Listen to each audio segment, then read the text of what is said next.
الله أكبر الله أكبر الله أكبر لا إله إلا الله الله أكبر الله أكبر ولله الحمد الله أكبر الله أكبر الله أكبر لا إله إلا الله الله أكبر الله أكبر ولله الحمد. أعوذ بالله من الشيطان الرجيم. بسم الله الرحمن الرحيم. والصلاة والسلام على أشرف الأنبياء والمرسلين سيدنا ونبينا محمد صلى الله عليه وسلم. والعاقبة للمتقين ولا عدوان إلا على الظالمين. أما بعد فتعالى الله الملك الحق ولا تعجل بالقرآن من قبل أن يقضى إليك وحيه وقل ربي زدني علما. آمين. السلام عليكم ورحمة الله تعالى وبركاته. وعليكم السلام ورحمة الله وبركاته. adúgbò fún Ọlọ́run. Alhamdulillah. ọba tó pa wá lánàá tó jí wa sáyé lénìí, ọba tó kà wá kún àwọn tó tún débí lénìí tó wá sọ̀rọ̀ Ọlọ́run. wọn bá ìta fẹ́ wí fúnra wa lénìí, Ọlọ́run dákun jẹ́ wúlò fún àwa tá a wí. Àmín. kó wúlò fún ẹ̀yin náà tẹ́ ń gbọ́ wa. Àmín. Ọlọ́run má ṣe léyìí ní àwímọ́, má ṣe ní àgbọ́mọ́ fún ẹ̀yin náà. Àmín. a fẹ́ sọ fúnra wa lénìí nípa mọ̀ọ́dún kan tá à ń pè ní alhifazu alalwatani min almaasi wal irhab. Allahu akbar. báwo la ṣe gbà tí ìlú wa yóò fi wà dáadáa, ká mọ̀ pera wa ṣàkíyèsí ohun tó dáa láti ṣe, ohun tí ò dáa láti jìnnà sí ní ìwà ẹ̀ṣẹ̀, kí ìlú kó lè fi wà dáadáa, eku kó lè wà dáadáa, kẹ́yẹ náà kó lè wà dáadáa, lọ́sàn-án lóru nínú àlọ́bà wa ká lè wà dáadáa ní àlàáfíà ní ìlú wa. èyí tá a fi ṣe adélé lérí náà ní kíní kan tí ń jà wá nílẹ̀ wa Benin lọ́wọ́lọ́wọ́ yìí, ní pàápàá jùlọ ní ìhà náà lọ́hùn, àwọn ibi tá a gbà fi ní frontier pẹ̀lú ní Nàìjíríà, ní náà ní Niger pẹ̀lú Burkina. àwọn kan ń gbàbẹ̀ wọlé tá à ń pè wọ́n ní terrorist, àwọn tí ń dagboru, àwọn tí ń dẹ́rù bàyàn. a sọ díẹ̀ kan nípa tiwọn náà lórí agbo kan tí ó rújù ní, òkun kan tó jìn ní, ọ̀nà kan tó ṣókùnkùn ní. Allahu akbar. amẹnubà níwọ̀nba díẹ̀ kan, àfẹjọkù lé Ọlọ́run ọba lọ́wọ́. Ọlọ́run kó kún àwọn ìjọba lọ́wọ́, kó jẹ́ ká lè ní àlàáfíà. Àmín. ẹ wá rí tí a bá wà nílùú, àwọn Yorùbá bọ̀ wọ́n ní bí ò sófin kò sẹ́ṣẹ̀. Kò sẹ́ṣẹ̀. Inshallah. Ọlọ́run sọ ní Al-Qur'an gbọ́ wa ma kunna mu'adhibina hatta nab'atha rasula. àní jẹ ìjọ kan níyà, àní jẹ ẹnìkan níyà nígbà tí a fi òjíṣẹ́ ránṣẹ́ sí wọn. àwọn òjíṣẹ́ náà ni wọ́n wá ṣe àlàyé àwọn òfin àwa Ọlọ́run ọba fún wọn, kí l'Ọlọ́run ọba fẹ́, kí l'Ọlọ́run ọba kọ̀. ẹni bá ṣe eléyìí kí ni ó gbà ní dáadáa, ẹni tó bá ṣe eléyìí láburú kẹsàn-án ni ó gbà lọ́dọ̀ Ọlọ́run ọba níyà. Ọlọ́run jẹ́ kí ìyàwó tọ́ sí wa. Àmín. ǹjẹ́ gbogbo àtijọ́ tí ayé ti ń jẹ́ ayé Ọlọ́run ọba ti ń gbé òfin kalẹ̀. eré ìlànà náà ni gbogbo àwọn ìjọba ayé ń lò sí, náà làwọn náà fi máa ń gbé òfin kalẹ̀ nínú ìlú kọ̀ọ̀kan ló ní òfin ẹ̀ láti gbọ́dọ̀ tẹ̀lé. tọ́lọ̀ fi sọ fún náà rúgbà ń gbé ati'u Allaha wa ati'u Rasula wa ulil amri minkum. ẹ tẹ̀lé àṣẹ ẹ̀mí Ọlọ́run, kẹ́ tẹ̀lé ìlànà Ànábì Muhammad sallallahu alayhi wa sallam. lẹ́yìn ìgbà náà ẹ wá tẹ̀lé àṣẹ àwọn tí ń jọba léyìn lérí. kò sí àṣẹ kan táwọn náà fẹ́ pa tó kọjá àṣẹ Ọlọ́run. wọ́n lè máa yí padà, wọ́n lè máa tún ṣe, àmọ́ ohun tọ́lọ́run bá kọ̀ náà làwọn náà ń kọ̀. tọ́wọ́n bá kọ̀ láàárọ̀ kó tó di ọ̀sán wọ́n padà kọ̀ ọ́. tó wọ́n rí ká gbé ohun tọ́lọ́run kọ̀ yẹn, òun kò sọ́nà ń bẹ̀. ohun tọ́lọ́run ní ká ṣe ìbẹ̀yẹn gan ni ọ̀nà wà. abẹ́fi yẹra alẹ́ ní gbé ká mójútó ìlú, ká mójútó àwọn ọmọ ìlú, ká máa ń pè wọ́n sí àkíyèsí kò níbi ohun tí ò dáa lọ sí ìdí nǹkan tó dáa ni. ìlànà Ọlọ́run bá ló jẹ́ lérí ilẹ̀ tí àwọn ànábì kan dé kan wọ́n ti ń lò bọ̀ bẹ́ẹ̀ títí ayé òfin wá di ọ̀run. Allahu akbar. ọmọ arántí ànábì Lútù alayhi salatu wassalam. nígbà náà àwọn kan náà ní ń jẹ́ ànábì, àwọn kan náà ti ń jẹ́ ní tí mójútó wọ́n tó ní pé afáwọ̀ gbọ́dọ̀ ṣe pòlítíìkì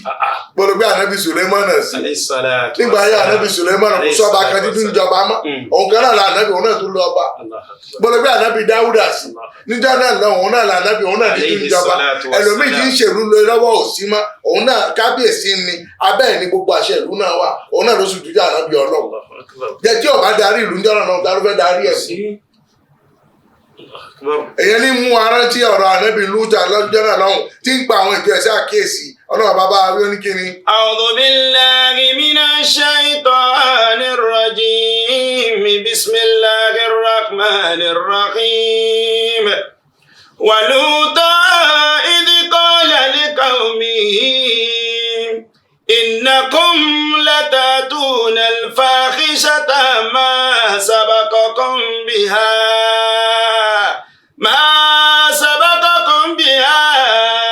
min ahadin minal alamin أئنكم لتأتون الرجال وتقطعون سبيلا وتأتون في نادكم المنكرا فما كان جواب قومه إلا أن قالوا آتنا بعذاب الله إن كنت من الصادقين. agbára mọ̀ pé ọ sí àkíyèsí nígbà tá a bá ń bẹ nílùú nípa ohun tí ò dáká já wọn bẹ nípa nǹkan tó dáká mọ́ ṣe nígbà láwọn ànábì Lútù ànábì Ọlọ́run ọba ni tí ń jẹ́ ọmọ àbúrò bàbá bí fún ànábì Ibrahim alayhi salatu wassalam. ń sọ fún àwọn ìjọ ẹgbẹ́ ha ẹjọ́ mi gẹ́gẹ́ ń ṣe yóò dáa ẹjọ́ bí ń tẹ́ ń ṣe yìí kí ni wọ́n ṣe ń jọ náà. innakum la tatuna al-fahishata ma sabaqakum biha min ahadin minal alamin. ó ní àkọ́mọ̀ burú fún yín Allahu akbar. ẹ̀wù fún òun gẹ́gẹ́ tó ń jẹ́ ànábì yín dájú pé irú ẹ̀yin lọ́lọ́run wá rán òun sí ìwà ìṣẹ́ burúkú tẹ́ fi ń ṣe Ọlọ́run ọba yìí ìjọ kan ò tí ì ṣerú ẹ̀ níṣáájú yín. innakum la tatuna al-fahishata ma sabaqakum biha min ahadin minal alamin. ó ní ìwà yìí burú ètò tó burú mẹ́ ni pé ẹ̀yin ni ẹni alákọ̀ọ́kọ́ ẹni tó dálẹ̀ eré yìí ló ti kọ́kọ́ ṣe nǹkan tó burú ni ẹ dákun jáwọ́ mẹ́ kíníkíní náà. innakum la tatuna rijala. innakum la tatuna rijala ó ní bẹ́ẹ̀ ni yóò bá burú tí ìlàkà yìí yóò bá dà o bẹ́ẹ̀ bá yan àkọọ́lẹ̀ ẹ̀bù kan wá látọ̀dọ̀ Ọlọ́run ọba ẹ wá fi àwọn obìnrin lẹ̀ ẹ máa gbọ́kọ lára ara yín ẹ̀yin ọkùnrin sí ọkùnrin. innakum la tatuna rijala. ìbọ̀lẹ̀ ti rí wẹ̀ ìtàlẹ́rí tó ṣe rú ẹ̀ rí nínú àwọn ẹranko gan wọn ṣe rú ẹ̀. innakum la tatuna rijala. ẹ ṣe ń bára yín lọ ẹ̀yin ọkùnrin pọ̀ lọ́kùnrin ẹ ṣe ń bára yín sùn tẹ̀ ń wọlé sí ara yín lára gba ọ̀nà ìgbọ̀nsẹ̀ ta ló kọ́ yín bẹ́ẹ̀. la tatuna rijala. ọ̀bùrú ní ẹ̀ṣẹ̀ ìmọ̀ jẹ́ kí ìlú ó dàrú ìmọ̀ jẹ́ kí ìyàwó sọ̀kalẹ̀ àdìsí ànábì Muhammad fi yẹ ọsọ lọ ó ní ìdàlùtàkọ̀ zakaru ma azakar ìhìtẹ́sà arúṣu rahama tọ́tọ́ bá di ká ń gbé ọkùnrin pọ̀ lọ́kùnrin ń pàdé tó fẹ́ máa tẹ̀ra wọn lọ́rùn tó fẹ́ máa ṣe bàjẹ́ inú máa bí Ọlọ́run bá débi ń gbé aláràṣẹ Ọlọ́run á máa mì títí pípẹ́ kí ìbínú máa rọ̀ kalẹ̀ sí ayé ni Ọlọ́run dákun má jẹ́ àmọ́. Amina. Innakum la tatuna rijala. arábìnrin ń pè ọ́ sí àkíyèsí pé kọ́ jáwọ́ ń bẹ̀ nítorí pé bí ìyá náà bá fẹ́ sọ̀kalẹ̀ kò ní jẹ́ tiwọn nìkan máa ń jọ. wa taqta'una sabila. nínú wà burúkú dáhùn ìjà náà tó máa ń kun dáhùn pé taqta'una sabila ọmọ ń dáná fáwọn èèyàn. wa taqta'una sabila. dáná di wọn olè ni wọn. wa taqta'una sabila. ẹni tí bá lọ ẹ̀jẹ̀ wọn lọ dènà dé lọ́sàn-án nínú igbó lọ́nà wọn mú kí wọn mú kùmàdání ìdí ń bẹ ọjọ́ pẹ́. wa taqta'una sabila. ẹ wá wà tí dáná náà táwọn ànábì Ọlọ́run sì ń kọ̀ fún àwọn ìjọ wọn tí wọ́n ń pè wọn sí àkíyèsí àwọn ìjọ náà wọn jáwọ́ ń bẹ̀ wọ́n bá jáwọ́ ń bẹ̀ ni kò ní kú táwọn máa ṣe lé ní. táwọn pé táwọn ànábì Ọlọ́run náà bá mọ sọ́njọ́ náà lọ́hùn káwọn ọmọ wọn àwọn ànábì bẹ́ẹ̀ kó tún mọ jogún sí sọ náà lẹ́nu wọn kó mọ wí ni ẹ wá wo ohun tí a yóò ti dà lẹ́yìn. wa taqta'una sabila. ẹ̀yin dáná fúnra yín ẹ̀yin wọlé tọra yín ẹ̀yin dè dènà dèrè kẹ́ mọ́ gbà kan tí kì í ṣe tì í ẹ̀ tó lóru ẹ̀ pa sérí ẹ̀ kó gbà láwọ̀ ẹ̀ lásán bò ẹ̀ṣẹ̀ ni bọ́bá tó wà lù sérí ẹ̀ ẹ̀ṣẹ̀ ni bọ́bá tó wà pa ó tún di ẹ̀ṣẹ̀ dẹ́ṣẹ̀ ẹ̀ṣọ́. وتقطعون سبيلا وتأتون في ناديكم المنكر. gbogbo bàtẹ́ bá ti kó jọ sí ibì kan gbẹ̀yìn ṣe ṣíṣe kan nǹkan dáadáa kẹ́ ti ibẹ̀ jáde kẹ́ mutí kẹ́ jà kẹ́ búra yín kẹ́ lura yín kẹ́ ṣera yín léṣe. وتأتون في ناديكم المنكر. ẹ jókòó kẹ́ rorí ò dáadáa kan pípéjọ ayé báyìí eré aburú náà lẹ́ máa ń péjọ sí eré aburú náà lẹ́ máa ń túká sí ẹ jáwọ́ mẹ́ẹ̀. وتأتون في ناديكم المنكر. ọlọ́dún ọlọ́run bá ń wí fún wọn bẹ́ẹ̀ láti ọjọ́ náà lọ́hùn. فما كان جواب قومه. ọlọ́run tó wá kó ń bẹ̀ ó ń kọ́ àwọn náà lẹ́kọ̀ọ́ pé bí mo ṣe ṣe fún àwọn ànábì yín lánàá àwọn tó ṣáájú rẹ̀ ànábì wa Muhammad sallallahu alaihi wasallam ìlànà bẹ́ẹ̀ náà ní tùgbé fún wọn náà káyọ̀ fi san ẹ gbọ́dọ̀ dákẹ́. فما كان جواب قومه. jọjọ náà bá ránṣẹ́ sí àwọn ànábì nígbà ayé ànábì Musa àwọn ànábì Yushau àwọn ànábì Yushau àwọn ànábì bẹ́ẹ̀ bẹ́ẹ̀ tọ́lọ̀ bá ránṣẹ́ sí ọjọ́ náà lọ́hùn ń gbé àwọn bàní Ísírẹ́lì tó ń pọ́nà fáwọn ọlọ́run ni a ti ṣe tá a fẹ́ pa wọ́n run a sọ wọ́n di aya a sọ wọ́n di ọ̀bọ a sọ wọ́n di ẹlẹ́dẹ̀. Allahu akbar. ọjọ́ náà ò tí ì pé àwọn apá kan nínú àwọn ìjọ àwọn ànábì náà tó ń pa fún ọlọ́run wọ́n tún ṣe wáìsí fún àwọn ọjọ́ náà gbé ẹ jáwọ́ níbi ọjọ́ tọ́lọ́run ní kẹ́ máa ń lọ sí odò tẹ́ ń lọ sódò yìí bá ìyà ó sọ̀kalẹ̀ wò àwọn yòókù wọn sọ fún wọn pé lima ta'iduna qawman Allahu muhlikuhum aw mu'adhibuhum 'adaban shadida kí ló gbà sí ọ̀rẹ́ tó ń ṣe fún wọn ọlọ́run ti parí ọ̀rọ̀ wọn pé òun fẹ́ pa wọ́n rẹ̀ òun sì fẹ́ sọ ìyà kalẹ̀ fún wọn ni ẹni kí ló wí qalu ma'dhiratan ila rabbikum wa la'allahum yarji'un. ó ní àwáwí ti wà àwa fi ń wá àwíjàre tiwa lọ sọ́dọ̀ ọlọ́run ọba ni a sọ tiwa fún wọn náà ó sì wá ṣeé ṣe kátúríyàn nínú wọn níkẹyìn ọjọ́ báyìí yóò gbọ́ wá sí táǹṣe fún yóò fi jáwọ́ mbẹ́ẹ̀ ìjà àwọn náà gbọ́dọ̀ dákẹ́ wá sí tábà wà nílùú agbọ́dọ̀ mọ̀ pé ra ọ̀sán kíyèsí náà lọ́nà wọn ará ànábì Muhammad níṣẹ́ ó ní yá ayọ̀ alladhina amanu kutiba alaykumul qisasu fil qatla al-hurru bil-hurri wal-abdu bil-abdi wal-unsa bil-unsa faman ufiya lahu min akhihi shay'un fattiba'un bil-ma'ruf wa ada'u ilayhi bi-ihsani dhalika takhfifu min rabbikum wa rahmatun faman ihtada ba'da dhalika falahu adhabun alim wa lakum fil qisasi hayatun ya ulul albab la'allakum tattaqun wa lakum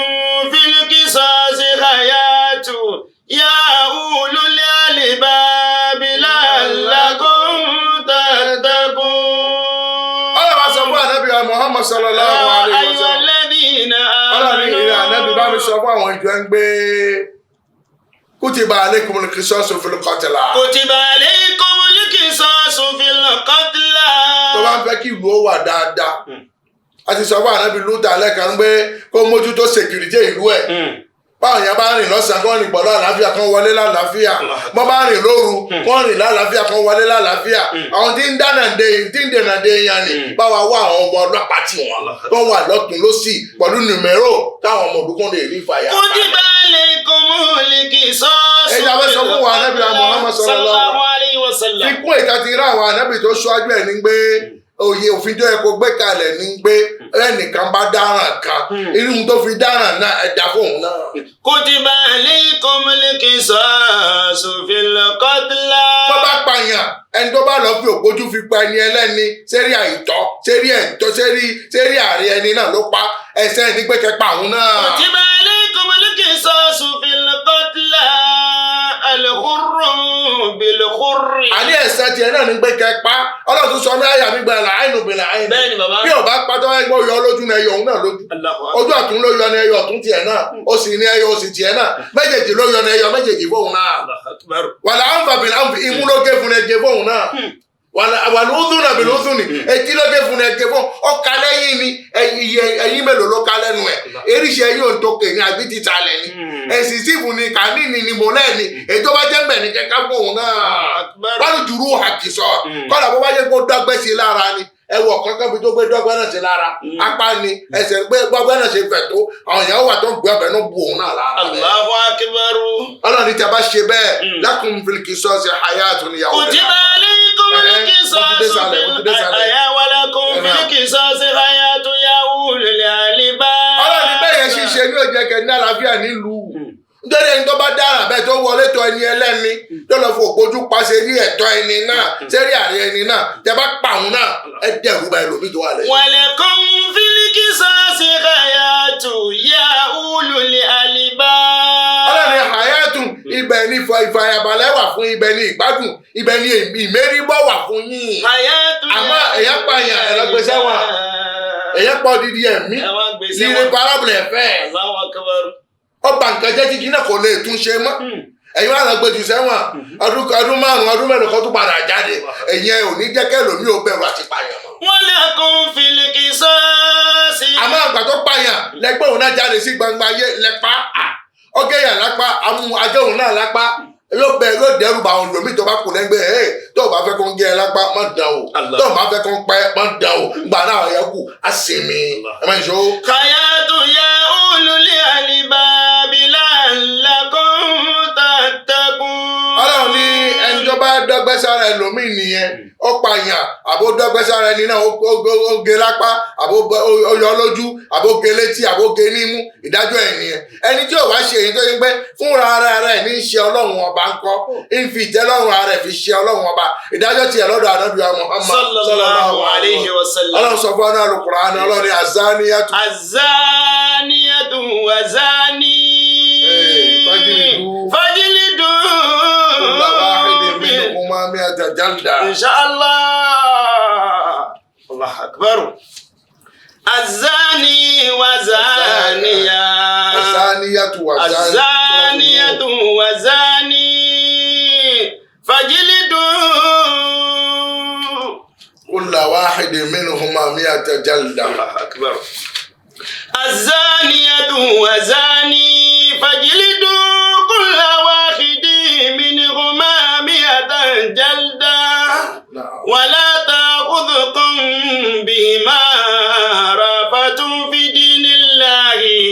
إن كنتم تؤمنون بالله واليوم الآخر وليشهد عذابهما طائفة من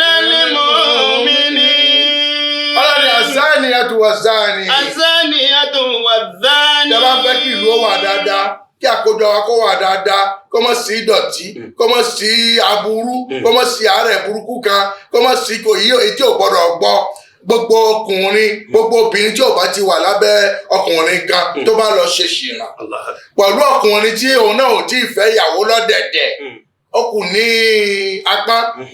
táwọn méjèèjì ní bá papọ̀ ó yẹ gbé ọ̀dọ́mọdékùnrin pẹ̀lú ọ̀dọ́mọdé obìnrin tó bá ṣe bàjẹ́ aka àwọn ọmọ láti bọ́n ṣe ṣìnà ìdájọ́ ẹ̀ nínú ìsìlámù ń gbé kíni. fajlidu kulla wahidin minhuma mi'ata jalda. kágbá méjèèjì jáde sí gbangba ká nà wọ́n ní bílálà 100 kan mi'ata jalda ká nà wọ́n ní bílálà kọ̀ọ̀kan kú kọ̀ọ̀kan báyìí títí kó pé 100 kan fọkùnrin kó pé 100 kan bẹ́ẹ̀ fún obìnrin mẹ́jọ. wala ta'khudhukum bima rafatu fi dinillah. ẹ má jẹ́ kí àánú kan kó mú wa ká má lè ṣe bẹ́ẹ̀ fún wọn o. la ta'khudhukum bima rafatu fi dinillah.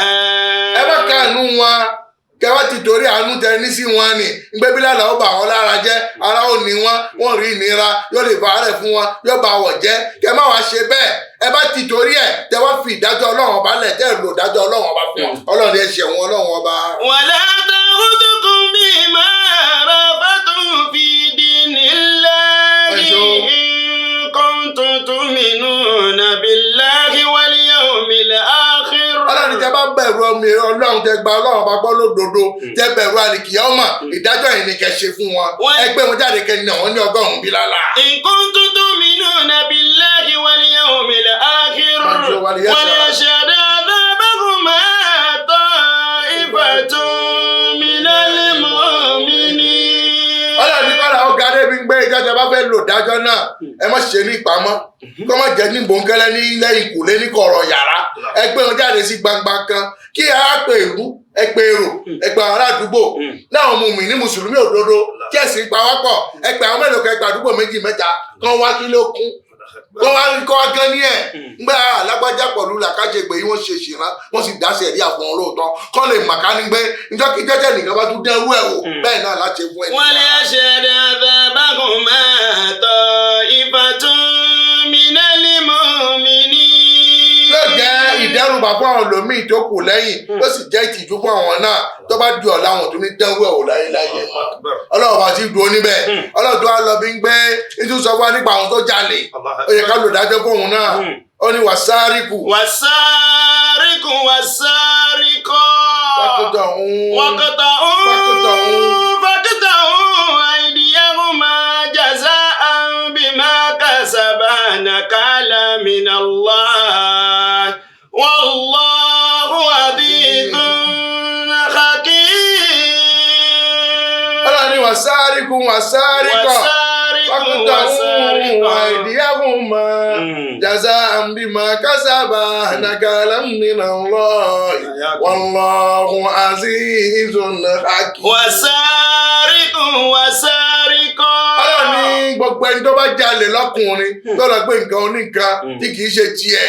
ó ṣọ́ èèyàn lápá lọ́tún lósì ó ṣe pẹ̀lẹ́pẹ̀lẹ́ ó rí ìmúwẹ́múwẹ́ ló wọlé ló lọ gbé nǹkan oníkan àwa títí àwa rí ní sàkání ẹ̀ àbíbi tí gbéǹgbé là lọ́ka mọ́ ọkùnrin ló ṣe bẹ́ẹ̀ ní àbóbìnrin ló ṣe bẹ́ẹ̀ ìdájọ́ ẹ̀ ní pé ìkìtọ̀ wọn àìdí àwọn.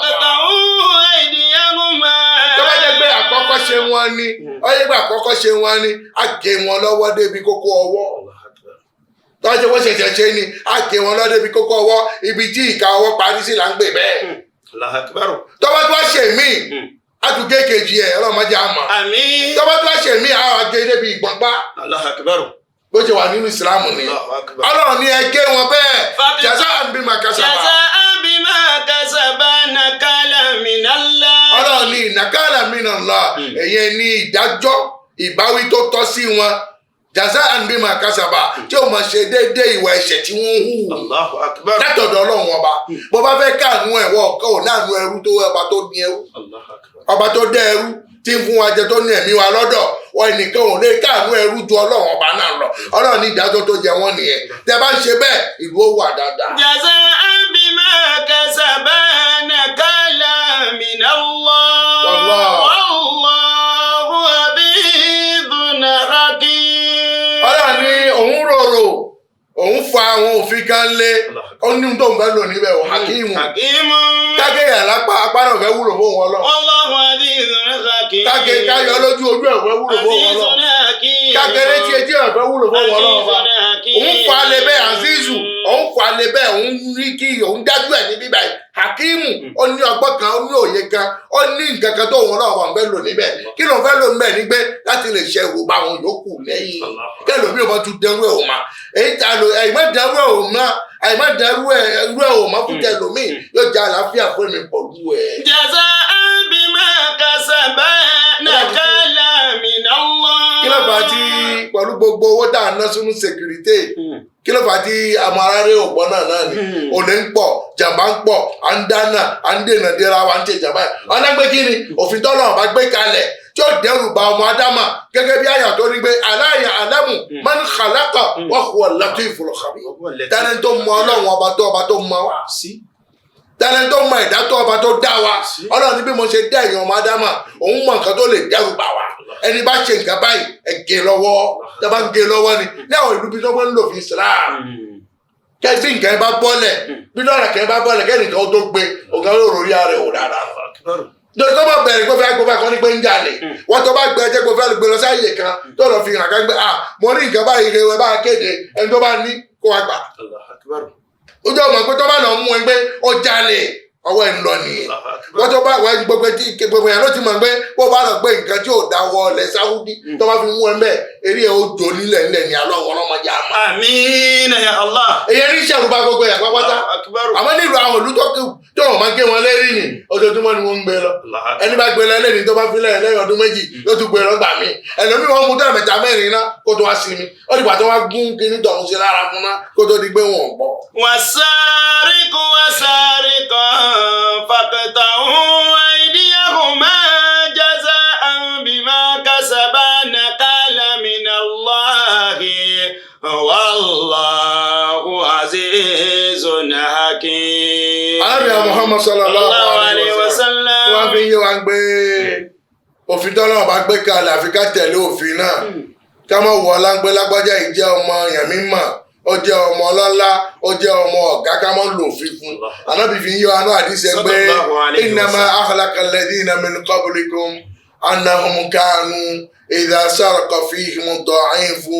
aqamu alayhi al-hadd sallallahu alayhi aw idha saraqa fihim ash-sharifu tarakuhu wa idha saraka fihim ad-da'ifu aqamu alayhi al-hadd. ń tó kó parun bá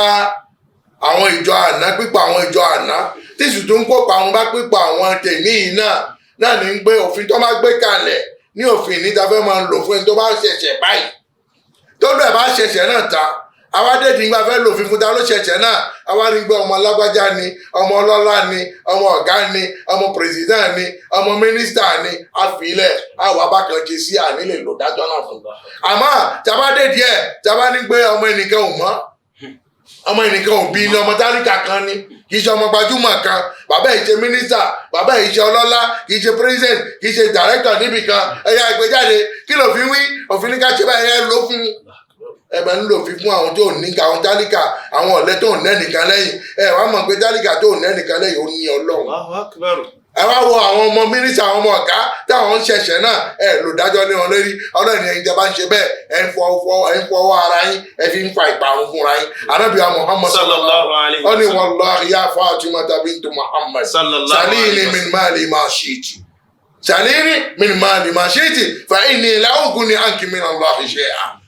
wà Fatima ọmọ Muhammad bó bá béèrè kan bó bá ní nǹkan kan tó fẹ́ béèrè lọ́dọ̀ mi bàbá ẹ̀ èyí tí mo bá ní í ṣe fún ẹ tó bá lọ gbé nǹkan oníkan kan wàlá ìwọ̀n kì í lọ́wọ́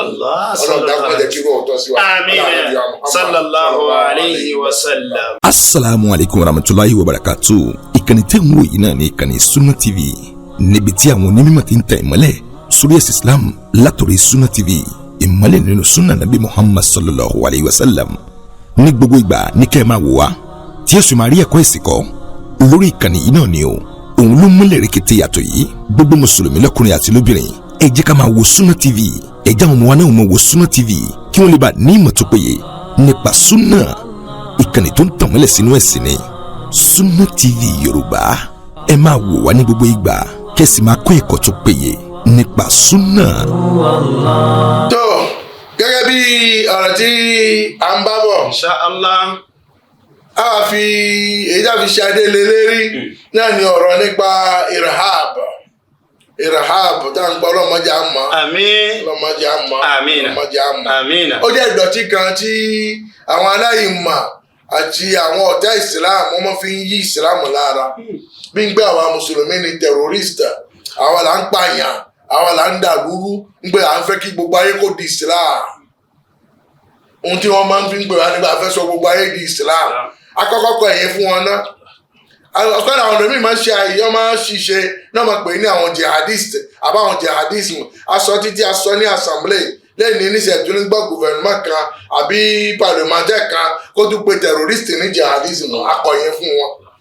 ngbẹ́jẹ́ bá ń sọ jihadism ọlọ́mọ jẹ́ kí ìlú Benin kó mọ jihad tó bá di jihad ajẹ́ pé gbogbo àwa àfa àwa nìbọn náà fẹ́ wọnú ènìyàn jọba bá di ẹ̀sìn má di jihad gbogbo àná lágbọ́rọ̀ jà kọjọ́ lè di jihad ó di ìgbàtẹ́ bá kọ̀ fún wọn pé ká mọ̀ kẹ̀sìn wọn mọ́ ẹ̀fẹ́ rí ká kírun mọ́ àgbọ̀dọ̀ gbàwẹ̀ mọ́ àgbọ̀dọ̀ pé la ilaha illallah mọ́ àgbọ̀dọ̀ lọ hajj mọ́ àgbọ̀dọ̀ gbọ́gbẹ́ nìkan tún ṣe ìsìlámù mọ́ àgbà náà ó di jihad ní ẹ̀fẹ́ jẹ́ ká kẹ̀sìn tí Ọlọ́run bá gbé wá fún alátọ̀dọ̀ ànábì wa Muhammad sallallahu alayhi wa sallam. àmọ́ lọ́pọ̀ ìgbà tí kò ti rí bẹ́ẹ̀ àyè gbà wá ká kẹ̀sìn wa kẹ́ẹ̀bí tí Ọlọ́run bá ṣe rán wa kiri yóò náà kó ṣe tiẹ̀ olóṣàlá kó máa ṣe tiẹ̀ kẹ́ẹ̀nì kọ̀ọ̀kan mójútó tiẹ̀ kò sí jihad ńgbà náà ohun tí ń ṣẹlẹ̀ lọ́wọ́lọ́wọ́ yìí terrorism la máa ń pè Islam ń lọ contre terrorism gẹ́gẹ́ bí gbogbo àwọn ẹ̀sìn yòókù náà nínú àwọn conférence ńláńlá ọmọ sọ fún wa pé le terrorisme n'a pas de religion ẹ̀sìn kan ò sí tó encourager terrorisme ni le judaïsme ni le christianisme et a fortiori l'islam ẹ̀sìn kan látọ̀dọ̀ Ọlọ́run ọba kò gba terrorisme láàyè gbogbo ọ̀nà lọ contre ǹjẹ́ nǹkan tí ń ṣẹlẹ̀ lọ́wọ́lọ́wọ́ yìí báyìí kì í ṣe nǹkan kan kò jẹ́ máa ẹ̀sìn kankan àwọn ẹnìkan ní tí wọ́n wà ká nígbé láti lè máa da nǹkan wú nǹkan kan náà ni wọ́n fi ń fẹ́ àmọ́ kì í ṣe ọ̀rọ̀ ẹ̀sìn lóòótọ́ nígbà bí tí wọ́n bá fẹ́ da lára wọ́n ní Allahu Akbar àbí bisimilayi làwọn èèyàn fi máa ṣe pé wàhálà àwọn slogan àwọn mùsùlùmí ni wọ́n máa ń lò àti mú pípọ̀ àwọn báyìí tí wọ́n ṣe mùsùlùmí pípọ̀ àwọn tó jẹ́ òyìnbó pàápàá tí òun máa kankan pọ̀ ní Islam òun náà bá sì gbẹgbẹ ìbàdàn òun náà yóò pe Allahu Akbar àbí yóò ní la ilaha illallah wọ́n fi ń dọ̀tí Islam ni. ǹjẹ́ àwọn àtọ̀rọ̀ ọlọ́dọ̀ Ọlọ́run ọba ń gbé ìlú wa Benin kọ́lọ́ọ̀bá ó fún wọn ní agbára. káàtó wá sọ ibi tí agbára tá a fẹ́ tọrọ fún ìlú wa Benin ni pé a fẹ́ fi yéra wa ní pé ẹ̀sìn wa Islam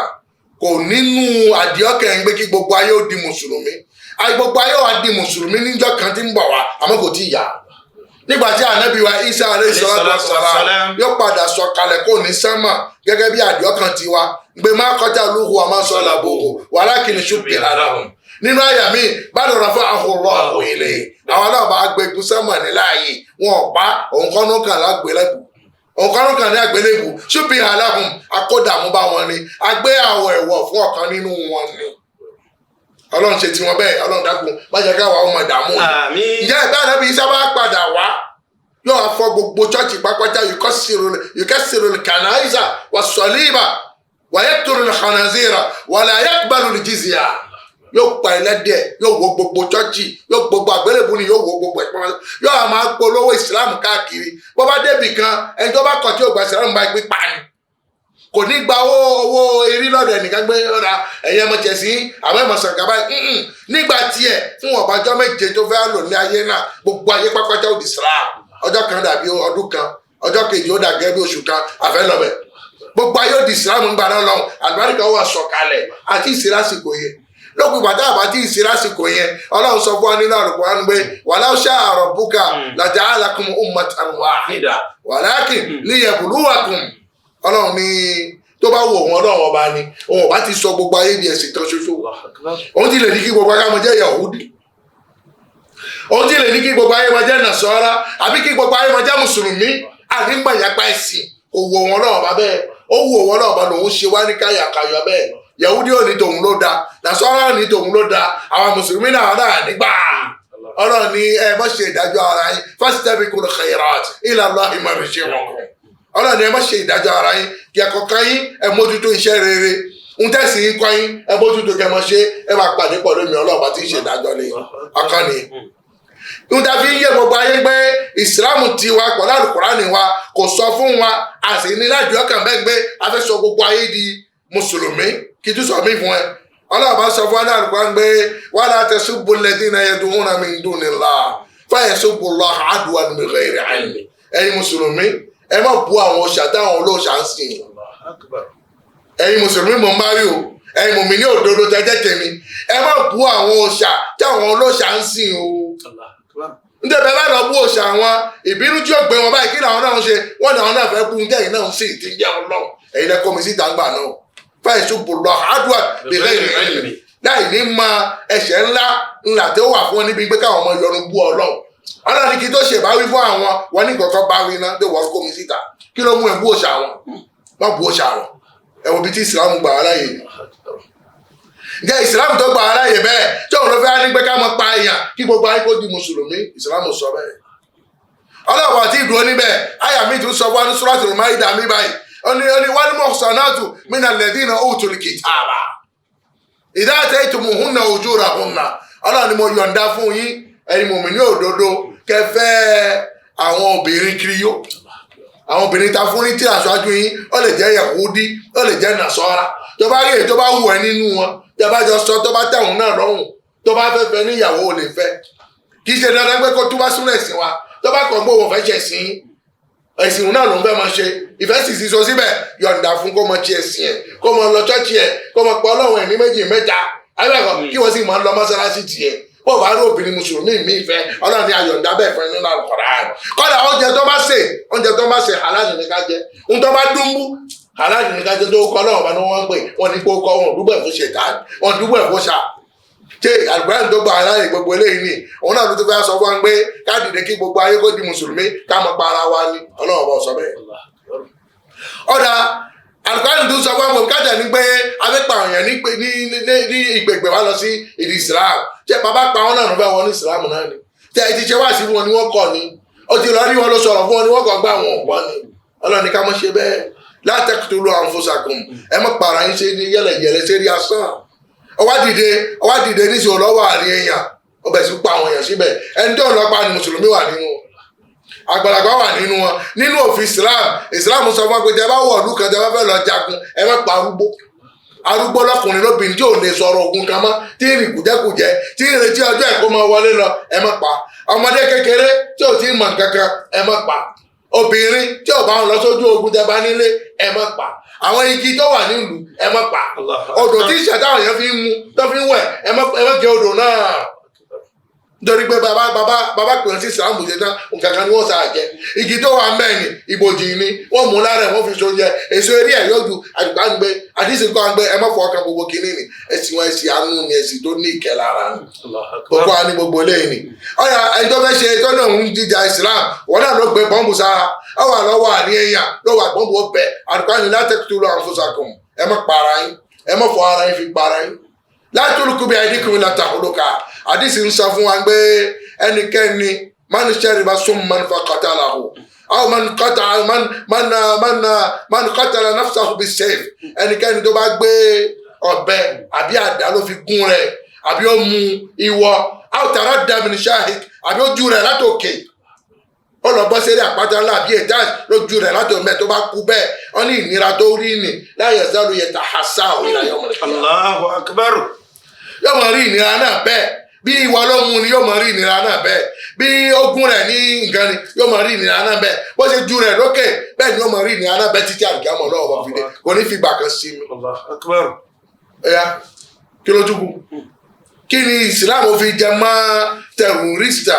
terrorism tàfẹ́ máa lẹ terrorism mọ́ Islam ní ara nítorí bẹ́ẹ̀ ká yanjú ẹ̀ ní ọ̀tọ̀ọ̀tọ̀ àwọn ni tí ń ṣe wọn mọ nǹkan tí wọn mú wọn fi ṣe pípọ̀ wọn àwọn iṣẹ́ mùsùlùmí wà nínú wọn dáhùn tí òun ríran rí ọ̀rọ̀ ẹ̀sìn kí ni mú wọn ṣe àlèsọ pàtó báyìí pé ìgbà báyìí ló fà wọn ní àwọn motivation oríṣiríṣi ìdí tí ń gbẹ́ni kankan wọn dìde ọ̀tọ̀ọ̀tọ̀ ni kí ni wọ́n fi ń wá nǹkan ọ̀tọ̀ọ̀tọ̀ tún ni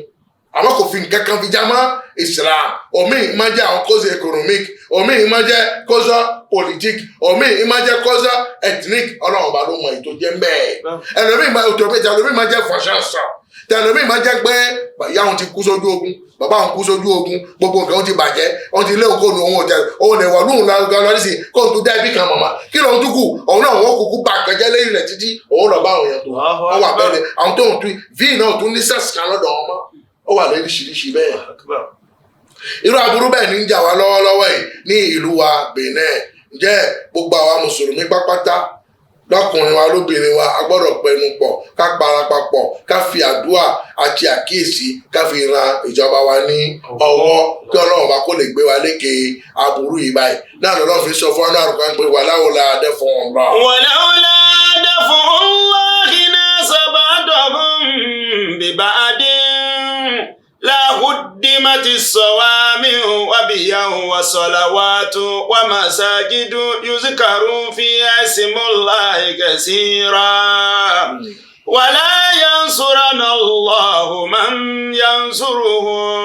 إن الله لقوي عزيز. الله ni wàláwòlá dẹ́fun ọ̀la.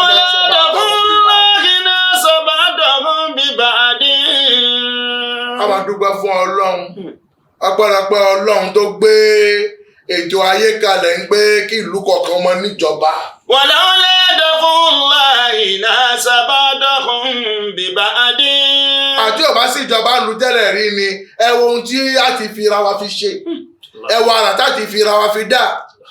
bẹ́ẹ̀ ni kankan bá dìde yóò kà mọ́ ṣe nǹkan tó wù ú ni ẹnìkan ò ní sọ fún pé èyí tó ń ṣe yóò dá ẹnìkan ò sì ń lè ṣe báwí fún bẹ́ẹ̀ lómi náà wá tún dìde òun náà ó tún ṣe tiẹ̀ kò sófin kò sẹ́ṣẹ̀ kò sí ìbáwí kò sẹ́nìkan tá a fẹ́ bẹ́ẹ̀ wọ. wàlúùlá dẹ́fúnláhì náà sábàdọ́kùn bíbàdí. ìyá àmọ̀ dúpẹ́ fún ọlọ́run bá tó gbé ètò ayé kalẹ̀ ṣe ń gbégbé ká máa ní àwọn ẹnìkan tá máa bẹ̀rù wọn ká máa ní àwọn ẹnìkan tí ọlọ́run bá gbé àṣẹ lé wọn lọ́wọ́ tá ń pè ní autorité tí àlùkò ń pè ní ulul amri. Inshallah. ulul amri tàbá sọ bẹ́ẹ̀ gbà mí àáfàá mi máa ń rò ká ń gbé àwa ìmáàmù àwa extension fẹ̀tíẹ̀ ta pàṣẹ fún àwa mùsùlùmí ní ìbé àbí ìdè àbí college decimal àwa ló ń bá wí ni wọ́n ń bá àwa wí ń bẹ̀ ń tó jẹmọ́ ọ̀rọ̀ ẹ̀sìn. Allahu Akbar. tó bá jẹ́ nípa ọ̀rọ̀ ẹ̀sìn ni wọ́n bá àwa wí ń bẹ̀ ń gbá ọ̀rọ̀ ẹ̀sìn ó lọ sí ìgbà nílùú wa bá láti fẹ́ tó ìbé ó sọ ìdè ó sọ college decimal yóò sọ dá àwọn ìmáàmù ni àwa lọ́lọ́run bá fi rán iṣẹ́ wa ni. ọwọ́ kò níbẹ̀ ọwọ́ di ń gbé àṣẹ afẹ́ lòfin execution executive afẹ́ lò dájọ́ báyìí afẹ́ lò báwí ẹnìkan kò kí ìmáàmù kankan o ẹnìkan ò lè lọ́jà ní sí kí ìmáàmù kan gé lọ́wọ́ ó gé ìmáàmù náà lọ́wọ́ padà ni ẹnìkan ò lè ṣe ìṣìnárì sí kí ìmáàmù kan gbé yàrá ìgbóhùn fẹ́ nà níbí lálà àbóhùn fẹ́ ju lóko pa ìjọba ló ní èyí ni àwọn ìjọba ní tọ́lọ́run bá gbé àṣẹ lé wọn lọ́wọ́ ni ọlọ́run ní ká fún wọn ní ọ̀wọ̀ wọn àmọ́ dúpẹ́ fún ọlọ́run tó ní kí ètò ìjọba bẹ́ẹ̀ kó wà ọlọ́run níbi ò bá sí ń gbé ọpẹ́lọpẹ́ ètò bẹ́ẹ̀ ta gbé kalẹ̀ lérí ilẹ̀ ni kí ni ò bá ti ṣẹlẹ̀. wàlúùlá dẹ́fúnláhì náà sábàdọ́kùn bíbàdí. lahudimati sọ̀wámi wàbíyàwó wàsàlàwàtù wàmàsájídù yudhkaru fiha ismullahi kathira. ọlọ́run ní ayé ó ti bàjẹ́ àwọn kiri ó ti dìde ńjọ́ kan ti wá wó mọ́sálásí àwọn mùsùlùmí náà rà ti dìde ńjọ́ kan ti lọ wó chọ́ọ̀chì lahudimati sọ̀wámi àwọn mùsùlùmí ti dìde ńjọ́ kan lọ dáná sunlé ọjà wàbíyàwó wàsàlàwàtù wàmàsájídù àwọn ọmọ ìlú àti bínú jẹ́ kan lọ wọ mínísítẹ̀ kan láti dáná sun àpọ̀ gbogbo nǹkan tó wà mẹ́ẹ̀. ọlọ́run ní ha àmọ́ ọlọ́gbé ìjọba ń bẹ tó sì ní àwọn ọmọ ogun lọ́dọ̀ tí wọ́n kó jáde tí wọ́n dá èèyàn dúró wọ́n mú èèyàn ẹni tó bá sá wọ́n ṣe àǹkẹ́tì wọ́n rí wọ́n mú ọ lọ gbẹ̀tù sí túbú ìdájọ́ tó bá wù ọ́ bẹ̀ ni wọ́n lò. lahudimati sọ̀wámi wàbíyàwó wàsàlàwàtù wàmàsájídù yudhkaru fiha ismullahi kathira. ọ̀rẹ́ ẹ̀wọ̀ pé bí ìbá sí ọpẹ́lọpẹ́ ọlọ́run lára àwọn ìjọba wa tí ìjọba wà tí wọ́n ń da àwọn mìlítẹ̀ ránṣẹ́ sí àwọn zone frontalier wa ní ìná ọlọ́run tó ń da àwọn pòlísì ránṣẹ́ síbẹ̀ bó fẹ́ bí wọ́n ń pa nínú wọn ká ṣe kúrò aláwọ̀ kan ránṣẹ́ sí àwọn ọmọ lónìí tí wọ́n kú nítorí wa kọ́lọ̀ bá wà foríjì wọn kọ́lọ̀ gbà wọ́n sí afẹ́fẹ́. àmín. bismillahir rahmanir rahim qul huwallahu ahad allahu samad lam yalid walam yulad walam yakul lahu kufuwan ahad. àwọn náà là ń pè ní àwọn martin àwọn náà.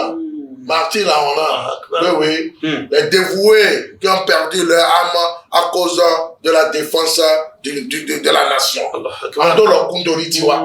wọ́n ń dáàbò bò wá ní inú mission wọn náà wà inú iṣẹ́ wọn ni wọ́n wà wọ́n wá ń tán àwọn terrorists ń pa wọ́n kápẹ́ táwọn èèyàn bẹ́ẹ̀ ọ̀bá máa ń lọ kó wà ní agbègbè zone frontalier àwọn náà táwọn èèyàn ìbá wọ̀ lú wá jẹ́bi pẹ̀lú àlejòkó mi ká mọ̀ ṣe wá sí jáde nírọ̀rùn ìjà àwọn ọmọ á lè jáde nírọ̀rùn àmọ́ wọn kà ń wọlé tó yà lójijì náà wà nìkan lójijì ni jẹ́ ọlọ́run ní ètò bẹ́ẹ̀ tá gbé kalẹ̀ ìjọba ni ọlọ́run kó fún ìjọba náà ní agbára náà lọ́nà pé wala yansuranna Allah. wala yansuranna Allahu man yansuruhu inna Allaha laqawiyyun azim. wala yansuranna Allahu man yansuruhu ǹjẹ́ gbogbo ìjọba pápátá tí wọ́n ń ṣiṣẹ́ kí ìlú ó lè máa wá dáadáa kí ló mọ tùbà kó mọ tùṣẹ káwọn ọmọlú máa wà dáadáa ká máa lọ rí ká máa bọ̀ ká lọ léèwé ká lọ bíṣẹ́ ká lọ jà ká lọ tà ká rà ká bọ̀ ká lọ kó ká lọ ṣe ká lọ bíṣẹ́ ká wálé ká lọ mọ́ṣáláṣí ká lọ tọ́ṣì ká kírun ká ṣiṣẹ́ ọlọ́run àmàlì gbogbo ìjọba tí ń ṣiṣẹ́ ń gbé kí ìlú ó máa wà dáadáa bẹ́ẹ̀ kí ọmọ ìlú ó máa rí mú mí ká máa sí mí nì ọlọ́run bá ní òun máa wà láti lẹ̀. wala yansuranna Allahu man yansuruhu. ọlọ́run èmi ọlọ́run bá lè ń jíjẹ́ fún àwọn ìjọba ayé èmi ọlọ́run lè ń jíjẹ́ fún lọ́pọ̀ anigbe abá ti gbẹ́ nìkan sí ọ̀gá gbé lágbájá ìní kó mọ jẹ́ ọ̀gá fún gbogbo ìlú ọlọ́run ni kò tún ṣe òun nìkan mọ́ èmi ọlọ́run bá mo ti wà ń bẹ́ jọ́dọ̀ èmi ni mo fi síbẹ̀ òun nìkan kọ́ òun nìkan lẹ́yìn wò tó òun nìkan bá wà dáadáa gbogbo ìlú wà dáadáa ni tó òun bá ń ṣe dáadáa gbogbo ìlú pápátá ó mọ̀ wà dáadáa ni ǹjẹ́ èmi ọlọ́run bá mọ̀ pẹ̀lú ẹ̀ kì í ṣe nítorí tiẹ̀ nítorí ẹ̀yin tiyan tẹ kù lẹ́yìn. wala yansurana Allahu man yansuruhu. Ọlọ́run ni òun máa mú àtìlẹ́yìn bá àtìlẹ́yìn là ń fi àsìkò yìí fi tọrọ fún ìjọba àlùwà Benin àti ọ̀gá àlùwà Tannassi Guillaume Patrice Talon kọ́lọ̀ ọba kó fún un ní agbára kọ́lọ̀ ọba kó fún un ní òye kọ́lọ̀ ọba kó fún un ní ìmọ̀ kọ́lọ̀ ọba kó fún un ní ọ̀nà àti ìrísí àti ìṣẹ̀lẹ̀ kó lè rí ọ̀nà gbégbà kó dínà mọ́ àwọn aláburú nì kó bá wọn dá wọn padà sẹ́yìn kó ń gbàgbé ìlú tiwa kó máa lọ kọ́lọ̀ ọba jẹ́ kí aburú nì kó parẹ́ lérí lẹ̀. wala yansurana Allahu man yansuruhu inna Allaha laqawiyyun aziz. Ọlọ́run ní kankan kó lọ balẹ̀ agbára ń bẹ lọ́dọ̀ wọn lọ́wọ́. Inna Allaha laqawiyyun aziz. àbí tó wọ́n bá fẹ́ ṣe. Inna Allaha laqawiyyun aziz. Ọlọ́run fúnra ẹ̀ fi búra ní wàláhì agbára ń bẹ. Inna Allaha. Àṣẹ ń bẹ. Inna Allaha. Ògo ń bẹ. Inna Allaha. Títóbi ń bẹ. Inna Allaha. Káyàkáyà ń bẹ. Inna Allaha. ń bẹ lọ́dọ̀ àwọn Ọlọ́run. Inna Allaha. Abá ní pé kò yóò dúró yóò sì dúró ni. Inna Allaha laqawiyyun aziz. A fi àsìkò yìí àti àyà náà a fi tọrọ agbára bẹ́ẹ̀ fún ìlú wa Benin kọ́nà ọba fún ìjọba wa kó fún àwọn force de sécurité wa kó fún àwọn agent de défense wa wọ́n lè bá wa gbé wa lékè aburú àwọn terroriste ni kí wọ́n lọ jìnnà wọ́n gbàgbé ìlú wa Benin wọ́n parẹ́ lérílẹ̀ káburú ni ó kúrò kí gbogbo ìlú tó wà àwọn pays limitrophe wa Benin ni Nigeria Togo Mali Burkina Niger kí gbogbo akọ́wọ́jáká wà dáadáa ní àlàáfíà káburú ni ó parẹ́ àwọn ọmọ kéèké tí wọ́n ń kó wọnú ra wọn káwọn ọmọ náà kan tají wọ́n padà kó lẹ́yìn wọn kọ́ lọ wá iṣẹ́ mi kí kan ṣe kọ́ lọ́wọ́ bá gbé alékè aburú ni tó bá ń fẹ́ kọ́ lọ́wọ́ kó gbé alékè aburú ni wọn náà ó ṣe àwọn kankan tó fi ràn wá lọ́wọ́. wọn náà ṣe kí ni ó ṣe àwọn kankan tó fi ràn wá lọ́wọ́ níjọ́kíjọ́ tí a bá gbúròó rú àwọn ẹni bẹ́ẹ̀ níbì kan ní sàkání wa àbí afurasí kẹ́ nìkan gbé lágbájá ìgbà irin ẹ̀ kò jọ irin kò fọ sánrin òru ní máa ń jáde ní tiẹ̀ bó bá sì jáde lóru náà ló tún padà wọlé yóò àfi gbogbo ọ̀sán fi sùn àmọ́ ọmọọṣẹ́ kan èèyàn gidi kan ò wọlé tọ̀ irú ẹni bẹ́ẹ̀ ẹ̀bẹ̀ sí ní sọ kẹta delegate ẹ̀ta kòmìsẹ̀rẹ̀ àdúgbò yìí jí kọ́mẹ̀ sí sọ tó bá jẹ́ èèyàn kéèyàn ni Ọlọ́run bá gbé wa lékè ẹ̀ lẹ́sẹ̀kẹsẹ̀. àwọn táwọn káyà lé fún àwọn èèyàn kátó káyà lé fún ẹnìkan ní sẹ́dá pẹ̀já wọn béèrè olú ẹ̀ dáadáa káwọn béèrè ps ìdẹ̀tìtì ẹ̀ ibo ló ti kúrò pàápàá jùlọ tó bá lọ jẹ́ àlejò ní ẹja wádìí ẹ̀ dáadáa náà kí ló wá ń ṣe nílẹ̀ àti bá ló ti wọlé ibo ló ń gbé tó bá lọ ṣe èyàn àwọn òfin tó wà lẹ̀ ni mo sọ fún ẹ o tó bá lọ ṣe gbogbo eléyìí ni níjọ́ tó bá lọ mú mẹ̀háyà kan níta láyé gbọ́dọ̀ tí ẹnu gbé háyà lé sí àwọn àbí ẹni àwọn bèbè ìbéèrè kan tó bá rẹ̀ sì fún ó súnmọ́ kó kó wọ́n náà papọ̀ mọ́. Allahu akbar. Allahu akbar. ká tó háyà lé fún àlejò nísì káwádìí ẹ̀ dáadáa ná bó ṣẹ̀ṣẹ̀ wọ̀lú wa ni kí ló fẹ́ ṣe nílùú wa ń bí ibo ló ti kúrò ó ti káyà lé kan níbi kan rí kó lọ gba attestation de bonne moralité wa lọ́dún ibi tó kúrò náà kó tó di pé wọ́n háyà fún bí báyìí. bẹ́ẹ̀ bákan náà a sọ fún ìjọba pé kó fún wa ní nùmẹ́rò fẹ́ẹ̀ kan gẹ́gẹ́ bí tí àwọn ọlọ́pàá ṣe ní success tí ẹ bá pè ọlẹ́sẹ̀ àbí six bí ẹ bá pè ọlẹ́kẹ̀ náà ń dáhùn ni kí nùmẹ́rò bẹ́ẹ̀ kan kó wà nínú àwọn tí súnmọ́ kọ̀ọ̀kan láfi mọ dára ní ológbó irú àwọn nǹkan bẹ́ẹ̀ tí a bá rí àwa náà ká sì mọ̀ pé àwọn ọmọ ọṣà kíyèsí wáàsí kó tó wa ìkìlọ̀ kó tó wa ìdájí kó tó wa ká mọ sọ̀rọ̀ fún àwọn ọmọ wa lọ́kùnrin wọn lóbìnrin wọn nígbà aburú wà nílùú ẹ má jẹ́ kẹ́nìkan ó tàn yín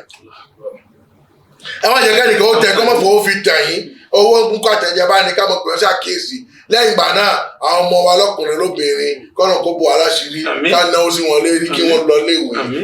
lọ léèwé kí wọ́n kọ́ṣẹ́ kí wọ́n mọ iṣẹ́ kan kó níṣẹ́ kan lápá kí wọ́n mọ ṣe kó má wà lásán kẹ́nìkan máa rí pé òun fẹ́ rí wọn fà tóun fẹ́ máa tì wọ́n wọnú nǹkan tí ò dáa ọlọ́dà kò má fẹ́ yín nífi ṣe wá ní láyéláyé má fẹ́ yín nífi ṣe wá. àwa bákan náà ta jẹ́ ìmáàmù tá à ń gba àwọn àlejò sí mọ́ṣáláṣí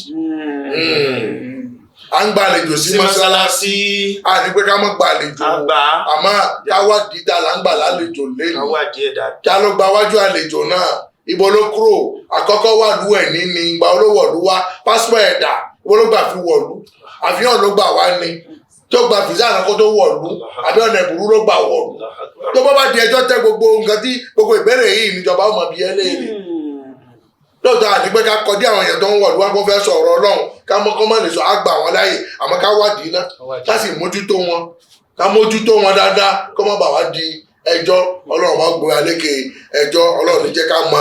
terrorism a nídìí pé ká tọrọ fún ìlú wa Benin nítorí wọ́n bá owó díẹ̀díẹ̀ ìlú wa ní rìsúsù mélòó kan kò kọjá pọ̀ àmẹ́ náà pẹ̀lú àwọn tax àwọn ìpò òun ta fi ń ṣe owó ní ìlú wa nìyẹn tí kò tán níwọ̀n bá díẹ̀ kan ni ọba owó yẹn díẹ̀díẹ̀ ta fi ń túnlù ṣe owó ní náà látún mú lẹ́ni látún lọ ná sí àwòsàn fọ̀ntàlé ẹ̀ wa ta fi ń ṣe security níbẹ̀ fún àwọn èèyàn yìí báyìí jẹ́ táwọn lẹ́yìn ní aburú ẹ̀ bá kò nínú ọ̀rọ̀ wa owó náà tó kù ni a tún padà dá sínú development yóò fi lọ síwájú fún àjò báyìí lọ à ń ṣe kìíní reform nínú formation professionnel technique kí àwọn ọmọ wa ọ̀dọ́mọdé tó ń dìde lẹ́ni kí wọ́n bá dìde lẹ́ẹ̀kan náà wọn ò tún ní retí ìjọba kan gbà wọ́n síṣẹ́ káwọn náà kún tó mọ ṣiṣẹ́ mọ́ wọ́n di ọ̀gá ara wọn táwọn náà wọ́n dá iléeṣẹ́ lẹ̀ ẹ̀yin ìyá wa afẹ́mọ̀ ìyá yìí ní owó yìí náà ni afẹ́ fi ṣe. ẹ wo gbogbo àwọn ọjà lọ́tún lọ́sì tíjọba ń kọ́ tí ń tún kọ́ ìbáyìí ẹ wo ti wọ̀rọ̀ gẹ̀dẹ̀ níbẹ̀ ẹ wo ti lọ́tún lọ́sì gbogbo eléyìí náà fún dáadáa wa yìí náà ni ó ti kó ní bá ṣe wà pàtẹ́lẹ̀ rí ìlọsíwájú ni ẹ wo bí ìlú ṣe yá yìí tó ń túnṣe lọ́tún lọ́sì à ń rí títì gbà àwọn ọmọ Kútọ́nù à ń sọ̀nù nínú Kútọ́nù lọ́wọ́lọ́wọ́ kò sì tí ì bùṣe bó tó bá rọ̀ tẹ́lẹ̀ rí tó mi ń dágun dúró sọ́tún lọ́sì yáà rí gbígbẹ́ wà ó ń ṣe gbogbo ọ̀nà yẹn tí yóò lè fi kọjá lọ ẹ wò sọ́nà industrial ní gbòòrò lọ́hùn tó bá tún bẹ̀ ṣe níṣì yóò kéré àpúrà púpọ̀ owó tá a fẹ́ fi máa ṣe yẹn owó náà látún lọ ná sínú nínú ọ̀rọ̀ security contra terrorism ní lọ́wọ́lọ́wọ́ ìbáyìí ǹjẹ́ a ní àǹfààní pé ká tọrọ fún ìlú wa Benin lọ́nà ọba kó kọjọba wa mọ̀ ṣe kó fún wọn ní agbára kó lè fi lé aburú ní jìnnà àwọn tí ń ṣe aburú náà pápá kọ́nà kó yí wọn ní ọkàn padà kó lè já wọn níbẹ̀ kọ́nà kó fi àánú àwọn ọmọ ìlú sí wọn lọ́kàn kọ́nà kó fi àánú ẹ̀mí sí wọn lọ́kàn kó lè já wọn níbi nǹkan tí ń ṣe ni ìsìlámù ló ní pé ká wọlé jọ yẹn ká mọ dúró èèyàn ìsìlámù kan ò sọ bẹ́ẹ̀ rí ìjà àwọn tí ń ṣe ní jẹ́ mùsùlùmí lápá àwọn lẹ́yìn nìyí tá ló mú ọ tó fi hàn gbọ́n jẹ́ mùsùlùmí rí wọn kà fẹ́ máa fi ohun tí ò dá fi yí ìsìlámù lára kọ́nà kó wọlá ń gbé òun ló ní ìsìlámù òun ló fi rán ànábì Muhammad sallallahu alaihi wasallam ó sì ní òun máa mójútó ọlọ́run ní jẹ́ kí aburú ṣẹlẹ̀ láéláé àyà kan tó ní wálé jẹ́kun minkum ummatun yad'una ila al-khayr wa ya'muruna bil ma'ruf wa yanhauna 'anil munkar wa ulaika humul muflihun ká mọ̀ pé ó dọwọ́ wa ká mọ̀ pèpè lọ sójú ọ̀nà tọ́lọ́hún ká mọ̀ pé ra wọn sí àkíyèsí tọ̀sán ti òru ká mọ̀ kọ́ra wa ní nǹkan tí ó dáa ká sì wọ́n jáwọ́ níbi ohun tí ò dáa ká mọ̀ pé gbogbo ohun tí ọlọ́run wa bá kọ̀ fún wa ọlọ́run la taqrabu zina innahu kana fahishatan wa sa'a sabila gbogbo ohun tí ọlọ́run bá kọ̀ fún wa tá a bá wádìí ẹ̀ títí àpàdà rí pé aburú náà ló wà ń bẹ̀ kò sí oore kan bẹ̀ fún wa. ọlọ́run ní ká má ṣe ṣìnà ẹ wo àìmọye àárẹ̀ tó tara ṣìnà ṣíṣe jáde lẹ́ni èyí kankan là ń pè ní sí dáadáa rí òwòsàn fún omi tó wà tó tún burú jù bẹ́ẹ̀ lọ àwọn èmi ní hepatiti lóríṣiríṣi tí ò ní di abẹ́ná wẹ́wẹ́ ìtọ́sí ìtọ́bà ìlásán náà ó ti lè sọ èèyàn di aláàárẹ̀ gbogbo ilé ìnáwó ọlọ́run láti kúrò zina a ní o má sùn má ohun tó lè mú ẹ dé di ṣìnà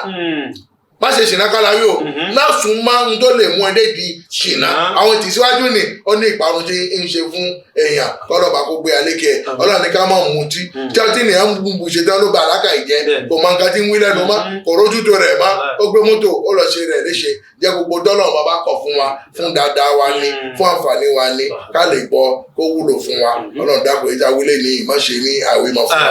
àwọn ọmọ ìyá wa tó ń ní iléeṣẹ́ yìí báyìí Alhaji Abdulrasaq Saka ọlọ́run dákun bá ọmọ mójútó ojú báyìí lọ ètò ti dáná ọ̀rọ̀ wọn mọ́jọ padà bàjẹ́ ètò ò ti dá bẹ́ẹ̀ bá wa ṣe kó dá kó dùn kó kalẹ̀ láti tóbi náà náà máa ṣe bẹ́ẹ̀ fún àwa náà ìlú abẹ́lẹ̀ jẹ́ ó sàn fún wa aláàbí wa Muhammad sallallahu alaihi wa sallam subhana rabbika rabbil izzati amma yasifun wa salamun ala al-mursalin walhamdulillahi rabbil alamin. Allahu akbar, Allahu akbar, Allahu akbar. La ilaha illa Allah. Allahu akbar, Allahu akbar. Walillahil hamd. Allahu akbar, Allahu akbar, Allahu akbar. La ilaha illa Allah. Allahu akbar, Allahu akbar. Walillah